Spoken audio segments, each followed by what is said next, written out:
for my guitar. So thank you for stopping by to see what I have for you today. Guys, story.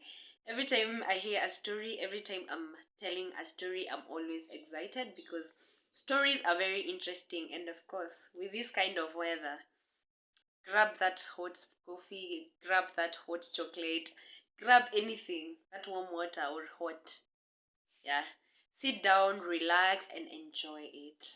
So, subscribe to my YouTube channel, like, share, leave a cute comment below, and don't forget to click the notification bell so that every time I post a new video, you get notified. Guys, story Ibambe.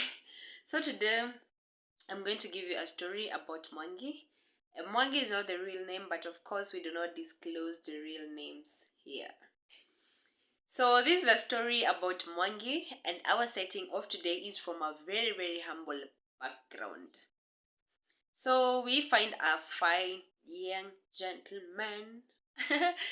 So yeah, we find a young gentleman who has just graduated, or rather finished, completed, whatever, but who has completed the Form 4 studies, and now he got an invitation to join one of the very best, prestigious private universities in the capital city. So, after getting an invitation, he now plans on how he's going to get to Nairobi.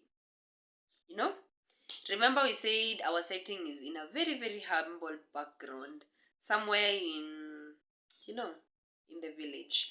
So, Mwangi had done 7 years of high school. You might ask yourself, 7 years, why? These were not the required years to join Now Campus. It was because of the financial struggles. He had to defer from school like around 10 times. You know? That is so sad. But eventually he made it. He had a vision. Visions are very important because that is what kept Mwangi going. He used to envision himself as a very big engineer, you know? A very big engineer. So what Mwangi did, he was like, even if I defer from school, I'm just going to go back because I'm going to, look for the fees with the help of the mommy, because the mommy used to take care of him. So he was like, with the help of mom, I'm just going to get through this. And eventually, that is what happened. So Mwangi is here. Mwangi joins university, and of course, he was accompanied by only Mwangi himself and himself only, because even the transport fee was an issue. But mommy also was a believer, and she was like, you know what, my son can do something in school, and after he's going to graduate, he's going to get good grades, hey, he's going to complete.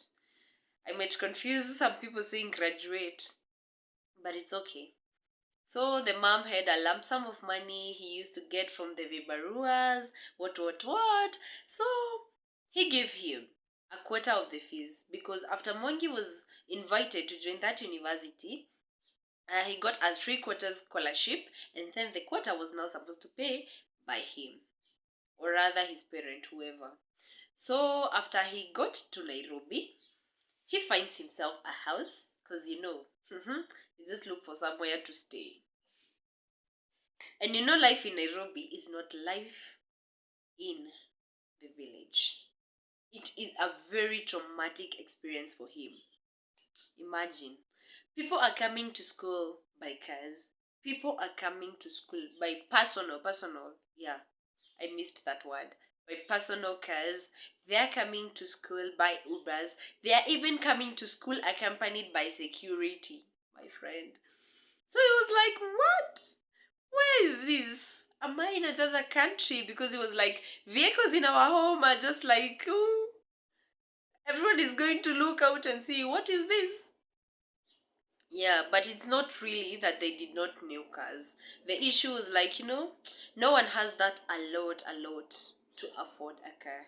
But now Mwangi was like, you know what? Despite the pressure here, I am going to make it. He still looked at his vision and he was like, wow, I'm going to be someone who is having a big title. I'm going to make it. So that is what kept him moving. He had that, that was the motivation every day, every time. So first year, done. And not only done perfectly. After he completed his first year, he definitely got home. After he went home, he was like, coming home with good results. Oh, the mommy was proud again. Time moves so fast, so he comes back to university for 2.1. Now I want us not to concentrate even much more in 2.1. Let us jump straight to 2.2. So 2.2 is here, and now Mwangi is like, guy, no. That pressure is too much. That pressure is overwhelming, overflowing. And now he's like, you know what? I am the one who is not normal because everyone else here, they have money, they are living in prestigious houses, and he's like, why can't I afford that? And why don't I have all these prestigious things that they have? As a human being, sometimes that is our weakness, and we don't judge Mwangi because if it were you. But anyway, we choose to look at the vision. Choose to look at the vision. Don't look at situations. It's gonna mislead. So going on, Mwangi was like, hey, the pressure is too much. So his mom used to call him using their neighbor's phone. And not neighbor, no. A neighbor who is just a friend. Somewhere far. Yeah. So she used to go to, the city or from their village to the city so that she could call or send some money, to check up on the son and what. So Mwangi could not call home. So he wondered, every time people want to take lunch, they're like, they just like calling, and you're like, oh, I can't even call to know how mommy is because there is no even phone at home. So he was like struggling. He started going for some side hustles, but they were not enough. Life in Nairobi is not life back there from where he had come from. So he was like, this is too much. He's even stressing himself to get whatever he wants or he needs. So he was like, you know what? The pressure is getting worse. Every day, the pressure is getting worse. So one day, his mommy sent him school fees. This is 2.2. We are still there. And now they're almost approaching their exams. And he's supposed to clear the fee. Because remember, the scholarship was only covering 3/4. So meaning he's supposed to clear his fees so that he can sit for his exam like in 1 month's time. So after the upkeep and the fee clicks, that one friend comes and tells Mwangi, you know what? Your life is boring. If I could be you, I would. I don't want such life. And he convinced him how boring his life is. And the pressure that Mwangi had, he was now like, it's real. Even people are seeing, human beings, our weakness. He did not remember the vision. But the friend was like, it was around evening, and he was like, you know what? I can take you to places. We can do things, fun things, fun things, fun things. So I was like, oh, so we can do something fun. Mwangi was like, let me give it a try, I won't stay here alone, worrying about life. Let me give it a try. And of course, Mwangi gave it a try. After Mwangi gave it a try, he went. And guess where they went? They went to a pub. And Mwangi was like, you know what? Even if you're my friend, let's call the friend Andrew. Andrew, even if you're my friend, I am not an alcoholic. I am not a drug addict. I don't do these things. I won't get in here. He was like, relax, bro. Relax. Everything is going to be fine. I'm not taking you here to take drugs. We're just going to play games. So Mwangi was like, not a bad idea. Because Andrew was like, look, you don't even know that we can do something beyond drinking in a pub. I was like, and they're classy, they're those classy. And remember, the school fees has just checked in. Well, We say that Satan has a timing, but God's timing is always the best. Yeah, that was just a by the way. Yeah. So he gets in with Andrew. And now they start playing games. They play games at around 12. Mangi's like, let's now go home. It's already at night. It's midnight. And Andrew is like, it's midnight. So what? Midnight means nothing. I mean, it's just leave it. Let's continue. Let's free ourselves out here, relieve stress.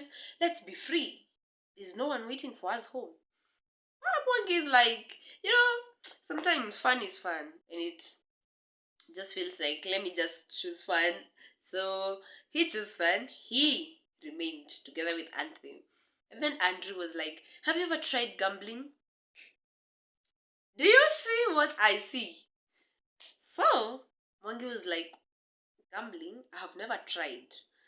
So I was like, hey, that is miraculous. That is what Andrew told him. That is miraculous. He was like, how? You can double your money. You can triple that money that you have. And he was like, ooh, I can triple that money? That is what I want. Because Andrew was wondering, where did this money come from? And he asked Andrew, is this where you get that money? And Andrew was like, of course. But that is a lie. True? So Mwangi was like, I'm in for it. I'm in for it. So they went, placed a bet. And definitely, they want you to win so that you can continue. He won 3 consecutive times. 3.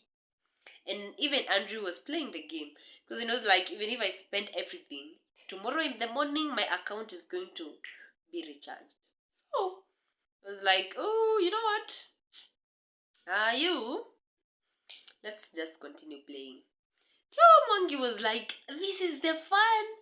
Imagine I have triple of the money. Let me just place it again. The 4th time. Do you see what I see? This is the 4th time.